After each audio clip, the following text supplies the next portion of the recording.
And State of Wonder is such a wildly inventive book, but there's also some strong social commentary. So I'm just wondering, where did the original idea for the book come from?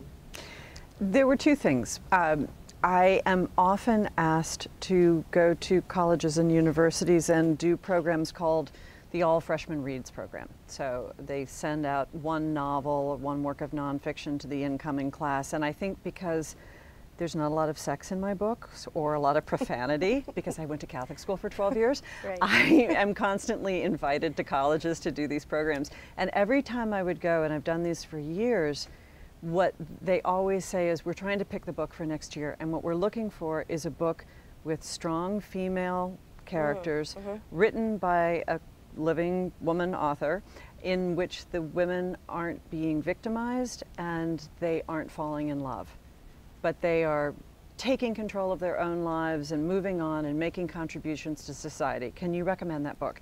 And I could never think of that book. And people asked me so many times, and I always say, I write the book I want to read. So I started to really want to read that book. And that was how I originally started thinking, okay, what is a story about strong female leads? And then I started thinking about the teacher-student relationship, which had been so important in my life. And thinking, what if you could again meet the teacher who had been so influential when you were younger, meet that person more as an equal.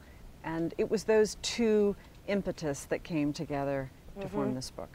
I'm going to read a little passage from State of Wonder. This is a scene that takes place in the Amazon, in the camp where the doctors are working to discover both a drug that will ensure everlasting female fertility and will cure malaria.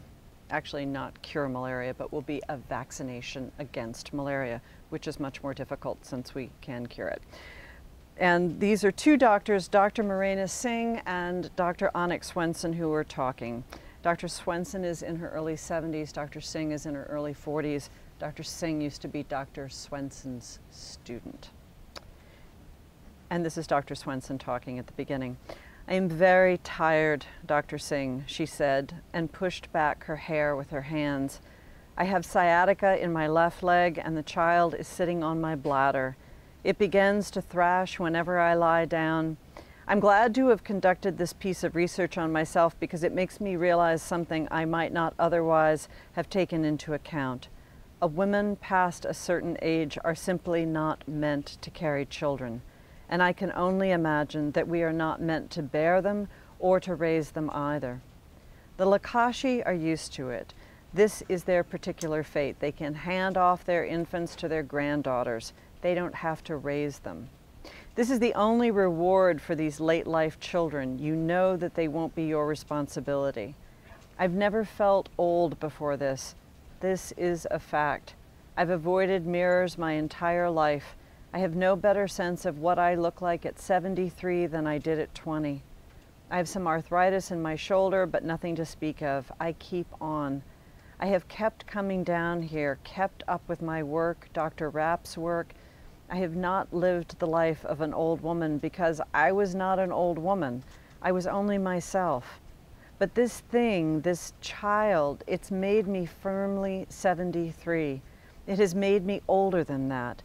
By straying into the territory of the biologically young, I have been punished. I would have to say, rightfully so. Marina looked at her teacher, looked down at her feet, filling out the battered pair of Birkenstocks, looked at the way gravity pinned her to the chair. She asked the most ridiculous question of all, only because she had been so recently asked herself. Did you ever want to have children? What is it that you said to me just now? Maybe there was a time. To tell you the truth, I can't remember. From where I sit, I would tell you that having a child is akin to plotting your own death. But I have delivered thousands and thousands of babies in my day, and it seemed, at least at the moment, many of the mothers were happy. I know it wasn't like this for the young. Dr. Swenson closed her eyes, and though her head stayed balanced and upright, she seemed to be asleep.